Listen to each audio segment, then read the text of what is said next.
You're listening to the Huddle Up Podcast with Chad Jensen and Zack Kelberman. Join Broncos Country's deep divers at milehighhuddle.com and sound off. And now it's time to drop some knowledge.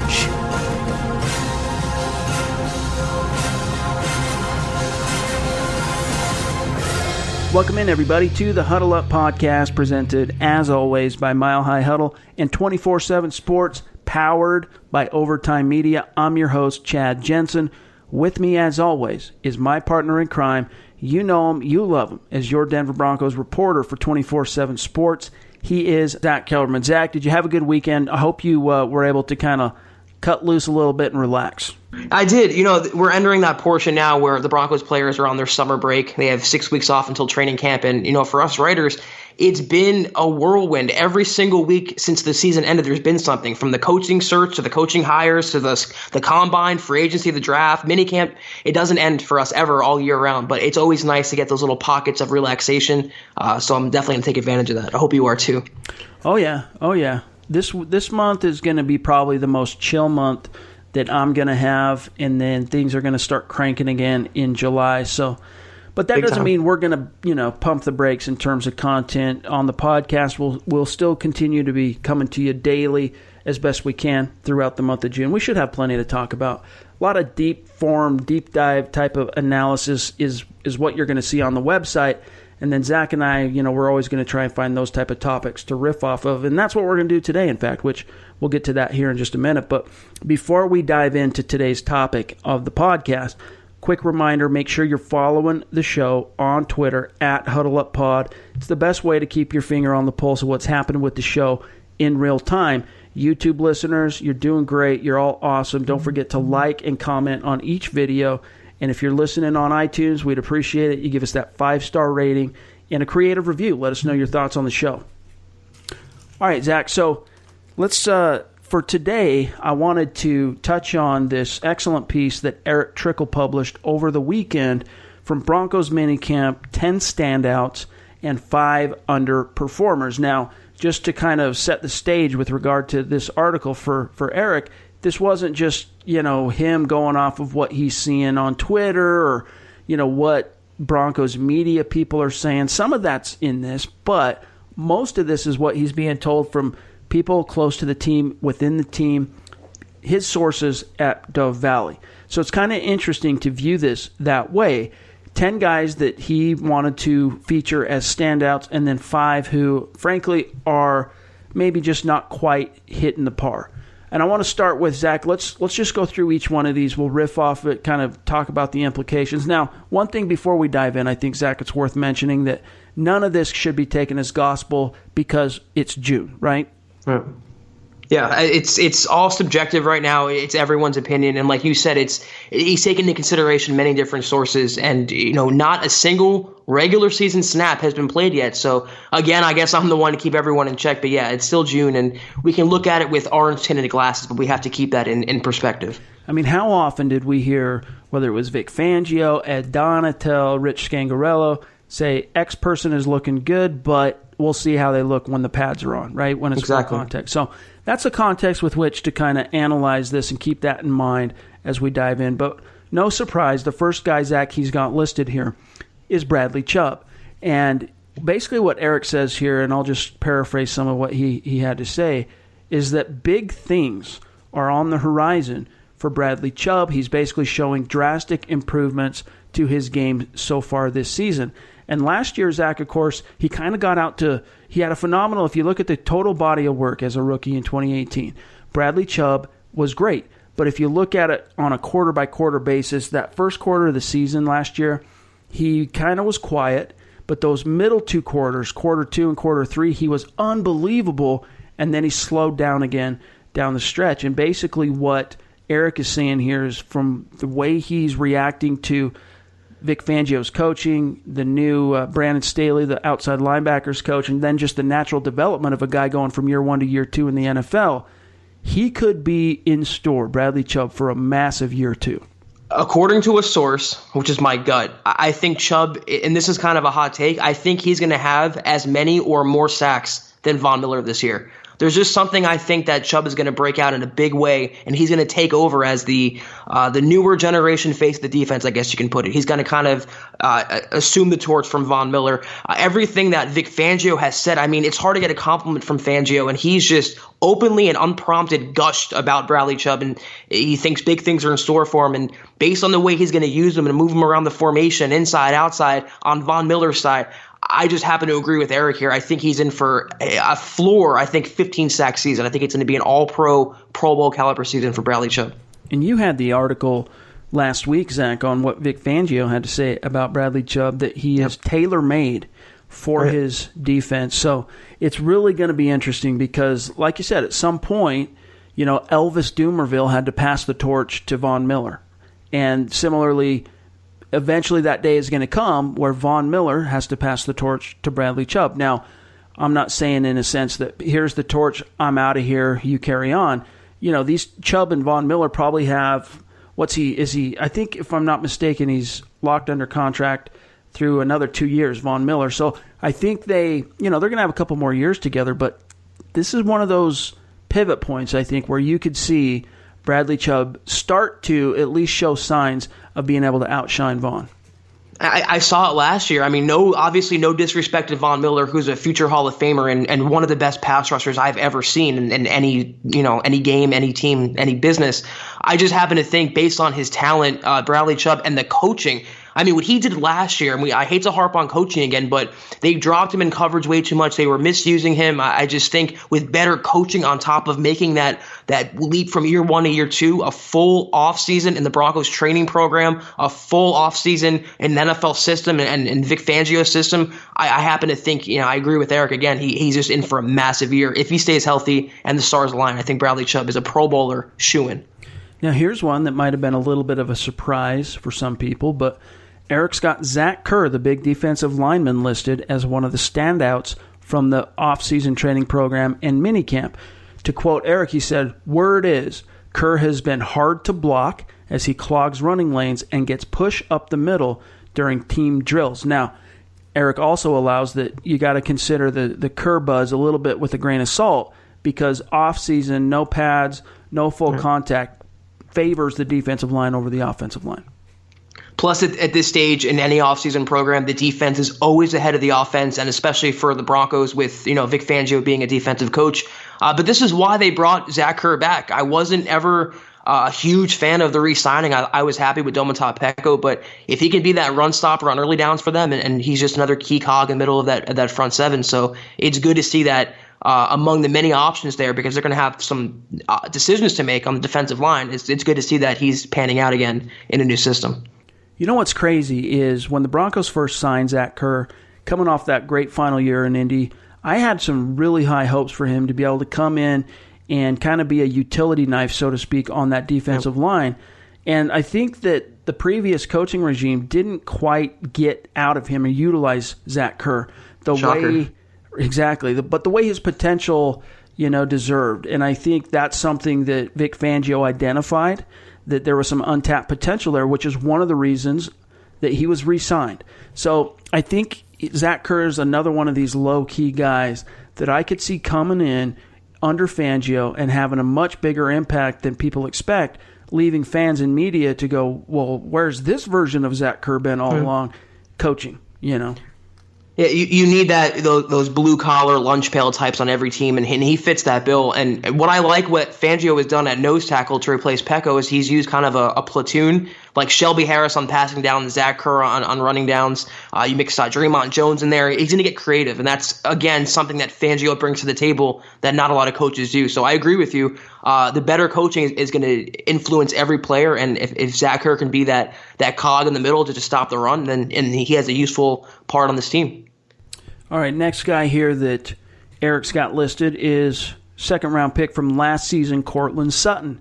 Now, basically what Eric's saying is that the early returns on the connection between Sutton and Joe Flacco are positive, that they've established good chemistry already.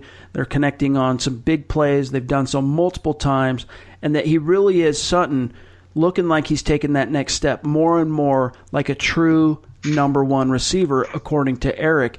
Now, here's the thing with Sutton. Every time he mostly backed up the buzz he was getting during offseason and training camp last year with a more than solid rookie campaign. It was the 4th best wide receiver rookie year in Broncos history.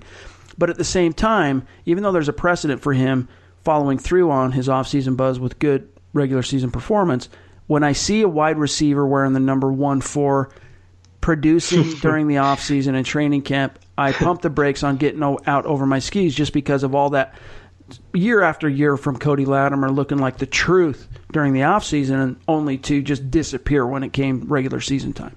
I think just what Sutton's done in year 1, though, was more than Latimer ever did. I don't think we have that worry anymore. And similarly to Chubb and Miller, I think Sutton is ready to take the torch this year from Emmanuel Sanders. And I'm not crazy about titles, Chad, like number 1 receiver, number 2 receiver. I know it's traditional, but he's going to be that guy in the red zone. He's going to be Flacco's go-to guy between the 20s, down the hashes, as the possession receiver. He's going to be that guy. If you want to put a number on him, I think he's going to be a very, very, very good number 2 this year. And then you have Sanders, Noah Fant, and the rest of the offense. It's a complementary offense. And if there's one guy to stand out, and it's good to see that Flacco's connecting with them, they had a long touchdown pass in one of the recent practices. It's just going to benefit the entire offense. I knew Flacco, if there's anyone that he would love on this team, he loves those big body receivers. He's had them all his career. He was going to love Courtland Sutton. I mean, I keep going back to this idea that this might be the most explosive and talented group of skill players around Joe Flacco that he's ever had. He had some solid guys and solid collections of guys at different points in Baltimore, including Steve Smith, Anquan Bolden, Todd Heap, Dennis Pitta, Ray Rice. They kind of, and Mike Wallace, but they were kind of like ships passing in the night often. To have a true Avengers type of offense, I think the Broncos have the potential to be that, which is curious because what kind of Flacco do you get if your offensive line is significantly improved and your skill position is the best he's ever played with? It stands to reason that it's possible Joe Flacco could have a career year in such a scenario. Potential and possible are the key words there. On paper, I tend to agree with you. I mean, from top to bottom, theoretically what they should be, I think this is one of Flacco's more talented cast, but they have to put it together, as I always say. And if the stars align, if Flacco returns to his previous form or not in the form he's shown the last couple of years, if the offensive line stays healthy and they all take that Munchak leap, Munchak magic, I guess you can call it. If Phillip Lindsey, Royce Freeman stay healthy, there's a lot of things that have to happen. But on paper, it's definitely encouraging. And the more they connect now in practice, if they're, connecting with these huge touchdown passes, I know it's June, I know it's May, but it's encouraging that Flacco has that chemistry because I don't think he's enjoyed this type of weaponry in many recent years.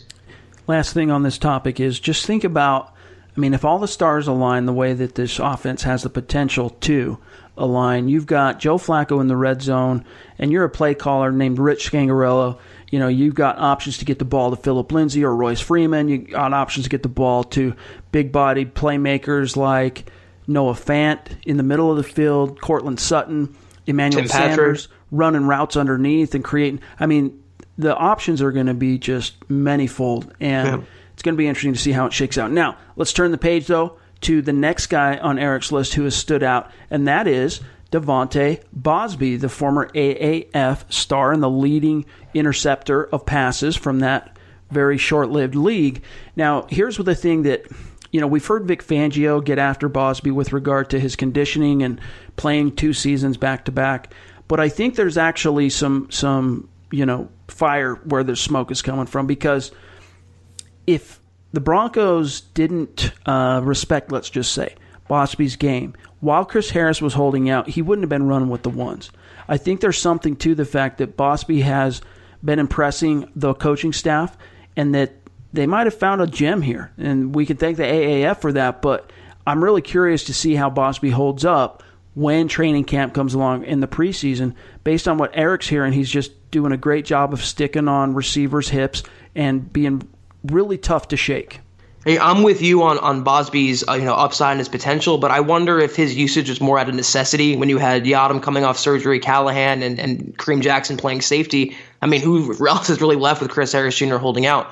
The only thing, if that's his biggest drawback, is his conditioning at this point and not learning the system, I give him credit, honestly. Playing back-to-back seasons and jumping right into an off-season program, that's not easy for any athlete. So I give him credit for doing his best so far, and it seems like he has settled down and he's heeded that call from Vic Fangio. And based on the cornerback, core, it's still very unsettled. He can work his way up there. I do like his potential. He has the size. He has the playmaking ability that he could thrive under Donatel. He has to just keep it consistent. I think that's what Fangio is looking for with him, is consistency, keeping his head down and doing what he's asked. These next 6 weeks, I mean, if they're going to benefit any player, it's going to be Devontae Bosby because he just hasn't had time off. That's right. Next guy here, a little bit curious. The standout, Malik Reid, undrafted rookie edge rusher from Nevada. Basically what Eric is saying is that he's been on the third team, okay, wreaking havoc so far. He was the player, in fact, that made some bones last week by running into Brett Rippon on a rep, which is a huge no-no, right? The offensive guys, the offensive coaches are going to get in his grill for doing that, and the coaches on the other side of the ball, they're going to basically echo the offensive coaches in front of everyone, but behind closed doors, they're going to give him a pat on the butt for getting after the quarterback. So it's interesting. Malik Reid, I don't know. He's one of these guys that to me is a little bit of an enigma. Eric has said some good things about him. Nick has said some good things, Kendall, about Malik Reid. The tape that I've watched on him, to me, was very uninspiring, but who knows? We'll see. I mean, no-name edge rushers that come out of the woodworks tend to work out in Denver in this system and the kind of culture they have for rushing the passer. Yeah, that's a good point, and I like Reed's upside, and he was one. I honestly, aside from Rippon, he was my favorite undrafted signing. I thought he would go in the middle rounds, just like Jeff Holland last year. It's just a numbers game, though. I mean, where do you fit him in? He's not, I don't think, barring an injury or just a giant leap, going to make the 53, but you can sneak him onto the practice squad and hope he stays there, and then you have another developmental pass rusher. It's just an embarrassment of riches. At one point, the Broncos had, I guess last year they had Chubb, Miller, they had Shaq Barrett and Shane Ray. That's the four horsemen. And they kind of have that now with Chubb, Miller, and they have Malik Reid. They have Jeff Holland. It's a good situation to be in, and I'm excited to see his development. I just don't see any way to the active roster this year. It's just unfortunate for him personally. I agree. I think probably he's bound. If he's going to stick in Denver in 2019, it's probably going to be on the practice squad for Malik Reid, because you also have Dakota Watson that they gave up a fifth-round pick for a reason. He's making this roster. So those forgot about him. Yeah, that accounts for your top three. And then Jeff Holland, I don't know, we'll get to him in just a minute. Let's turn the page here and talk about these two tight ends in one. He's got Austin Fort listed as a standout and Bug Howard, both of which have really, and Eric's not the only person who has said good things about both these guys so far through OTAs and minicamp. But what are the implications of an Austin Fort and Bug Howard sticking out and showing out for a guy named Jake Butt, who we're going to talk about a little bit later? It puts him on not thin ice, but thinner ice. I think his draft status, and if he can stay healthy, I think that would guarantee him a spot over a couple unknown guys, but he's going to have to earn it. And it's unfortunate for these two guys. It's just like Malik Reid. It's a numbers game. Right now the Broncos have 4 on the 53, it's looking like, and they're not going to sneak another one. So barring an injury, it's going to be tough. But I've heard consistently that Austin Fort has been practicing and playing very well in practice. So I want to see his upside, his development, new tight ends coach, Rick Scangarello, new offense, new system. I don't see any way, if the current tight ends stay healthy, anyone leapfrogging them based on what we heard this offseason. Very encouraging, because just like Eric mentions in this written piece, the Broncos, it's been a while since they've had an impressive tight end room. And now it really feels like they have a logjam going there. And Austin Fort, he's really been able to make some bones, not only as a receiver, just catching everything, but also for his blocking. So we'll see how that shakes out. We still got a few more standouts that we want to get to on today's show. And then we got to also address these underperformers that Eric has listed. But first, we're going to take a quick break. We'll be right back. Huddle Up podcast listeners, check this out. If you've been thinking about becoming a Mile High Huddle VIP subscriber, now's the time to do it. We have a phenomenal offer to get your foot in the door as a new VIP. Right now, you can get your first month of VIP for $1. That's insane value, and it immediately gives you access to all of the premium content we produce. If you want to subscribe for the year, new annual subscribers will get 30% off the cost of a membership. Never before have we been able to offer new subscribers this kind of introductory incentive to pull the trigger. This is how you get access to our VIP mailbags every Friday. Zach and I answer each and every question from our VIPs, even if it means an episode goes a little bit long. Jumping on this offer also gives you 100% access to every piece of content we produce on the front page, including our Broncos film room breakdowns and every other form of deep dive Broncos content our site is known for. VIPs also get entry into our members-only MHH Insiders Forum, where you hear the insider buzz first from our talented and plugged-in staff, and you get to engage with other passionate and knowledgeable fans just like you. Becoming a VIP subscriber, you guys, it's the best way to support the work and the time Zach and I put into producing a daily podcast for your listening pleasure and edification. So go to milehighhuddle.com, click on the green banner, choose monthly or annual, and you are locked in. The regular season will be here before you know it, so jump on one of these offers, Broncos country. This is the Overtime Podcast Network. All right, Zach, let's touch on a couple more of these standouts before we turn the page and address the 5 underperformers that Erick has listed here. And first off on this segment, Brendon Langley, who he has listed as a standout, who continues to show off that speed. And that's kind of what the Broncos are lacking on their offensive side, is that guy who can take the top off of defense. And according to Erick Trickel, from what he's hearing, Brendon Langley has been able to do that multiple times for the Broncos offense, taking the top off. That's his forte, and if Sanders looks to be completely a good go for training camp, they might work him in slowly, but he's going to be that burner. Then you have Noah Fant, but if he's showing well as a receiver and that conversion can serve him well, then that can maintain his value and buy him some more time. And of course, making his bones on specials is the way to the roster for Langley. But yeah, they need those speedsters. They can't just rely on Sanders coming off an Achilles. They need those guys, and if he can adapt to Joe Flacco's arm, and you talked about it last podcast, Chad. That 80-yard throw that Flacco had, that was to Brendon Langley. So it's good to see that he's testing him downfield and he's making that connection. Who knows? I've been harder on Langley than most people. I don't think I've given him much of a chance, but I hope to eat my words. I hope he surprises because he offers something that no other Broncos receiver named Sanders can truly offer. One more tight end that Erick has listed here is Troy Fumagalli, last year's 5th-round pick, who, of course, had to redshirt his rookie season due to a sports hernia injury. Mr. Nine Fingers himself has really been showing out. And you want to talk about a guy who's hauling in every target like a vacuum and really just showing that want to and competitive drive as a blocker. This is a guy who I think has a more realistic opportunity to leapfrog some dudes on the depth chart, Troy Fumagalli. Yeah, I'm with you on that. I think he's going to leapfrog Jake Butt. I think he's going to leapfrog Jeff Hireman when it's all said and done, if he can just show consistent potential as a blocker. As a pass catcher, it's no contest there for either. I mean, only Noah Fant can rival him. I think he's going to make a big leap. He's healthier than Hireman, I think. He's healthier than Jake Butt, obviously coming off his 3rd ACL, and he showed well in college. He was a pretty good draft pick for them, so I'm with you there. I think he can make his move up the depth chart. All right, last standout is Royce Freeman, and he's a guy that our listeners have heard me mention at least once on the pod, who has really shined so far. And Phillip Lindsey, he's recovering. He's going to be good to go for training camp. You had that article for our website. Yes. But in the meantime, while Lindsey has been relegated to the sideline during during team drill, Royce Freeman has been showing out looking like a true featured back. And Erick has said the same basically from what he's hearing, that he's just had a phenomenal offseason. And I'm really curious. Again, I say this with no conscious hyperbole. I think the Royce Freeman, Phillip Lindsey battle is going to be the most explosive roster throwdown of the summer once we get to training camp and preseason.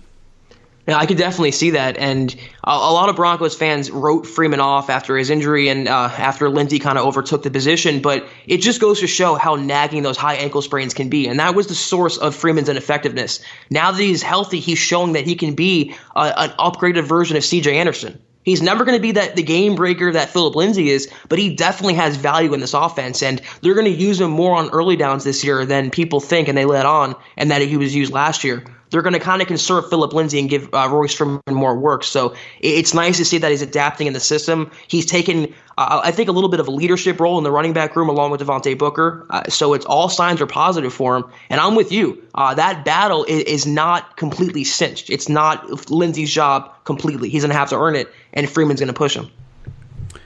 All right, let's turn the page to these underperformers that Trickel has listed. And again, I want to remind everybody, it's all information, and we want the information, but at the same time, much of it we have to take with a grain of salt, including this first one.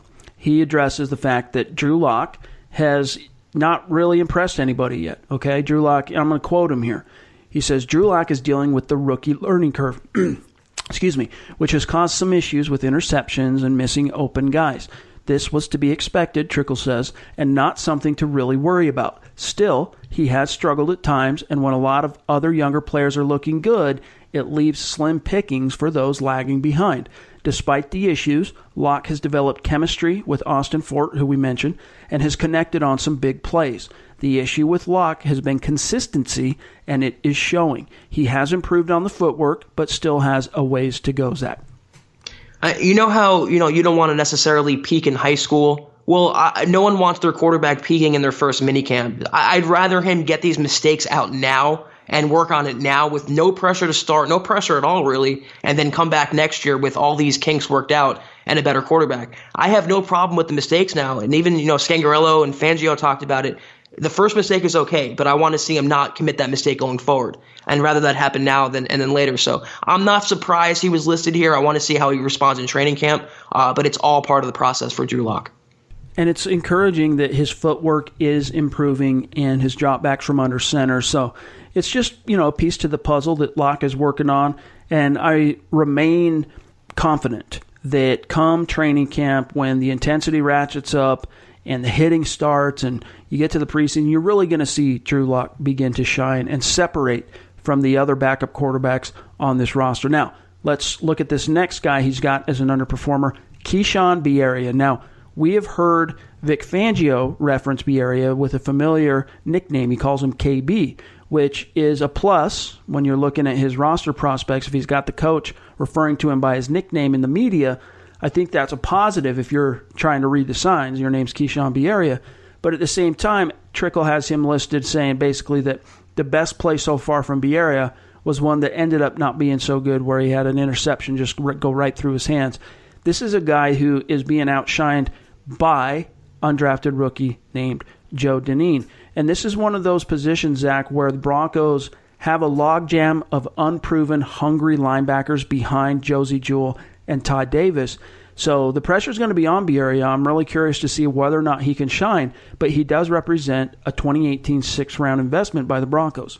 I was never a fan of the draft pick. I don't think you were either, Chad. I mean, we talked about it last year, and he didn't really offer much upside, and I wasn't ever a fan of his personally, so it's not surprising that he's listed here, and I wouldn't be surprised if he ends up on the unemployment line when final cuts are made later this summer.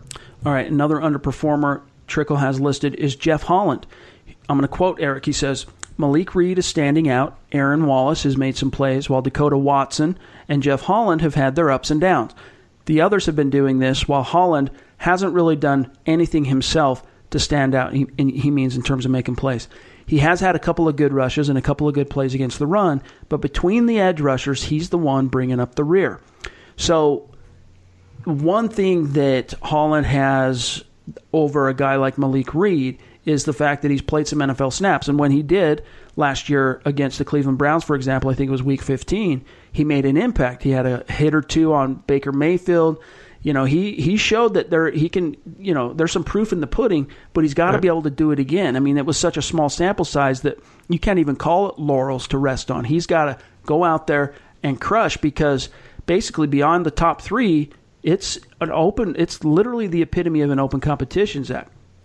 Yeah, and we said it's June when we're talking about praising people. Well, it's also June when it comes to criticizing him, and maybe he's having trouble so far picking up the playbook. It's nothing to panic about right now.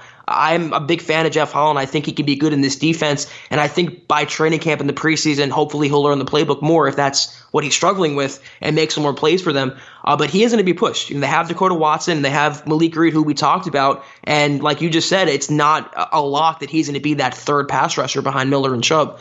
So, he's going to have to keep performing. I'm not worried yet, though. I'm not pressing the panic button just yet on Jeff Holland. Let's talk about Jake Butt, who Eric has listed as an underperformer. So this is the fourth tight end to make this article, the previous three, of course, being listed as standouts.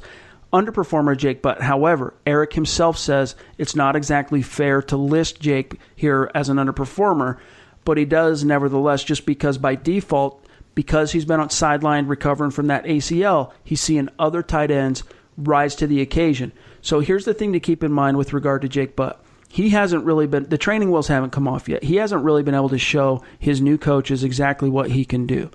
But, so I still am optimistic, Zach, in other words, with Jake Butt. Like, I really think that if what he says is true, and that by, figuring out those notches in his knees and creating extra space for his ligaments to avoid re-aggravating or suffering a similar injury again, I think if that is bolstered as he says it is, the natural talent that is Jake Butt is going to rise to the surface. I mean, all things being equal on the health front, Zach, this is the second best naturally gifted tight end on the roster. And so if he can get and stay healthy this summer, Zach, I think it's only a matter of time, a short matter of time, before he proves that to guys like Rich Scangarello and the new tight ends coach, Wade Harmon. Yeah, you're a little higher on Butt than I am. I liked him last year from what I saw, but even if he comes back, Chad, how good can he be after 3 ACL tears? Is he still going to be the same player he was last year? And is that the player he was the year before that? Has any player come back from 3 of the same injury and gone on to maintain their talent and go on to have a star-studded career? I can't think of one. I would like to see it happen. It's definitely not fair. It sucks what happened to him. It's awful luck, but that's the cards he was dealt, and he has to face off his competition now. I want to see him do it. I mean, he had the talent. He should have been a second, third-round pick, but those injuries are just so physically and mentally draining. I just wonder how much he has left, even when he comes back to full health. Fair point.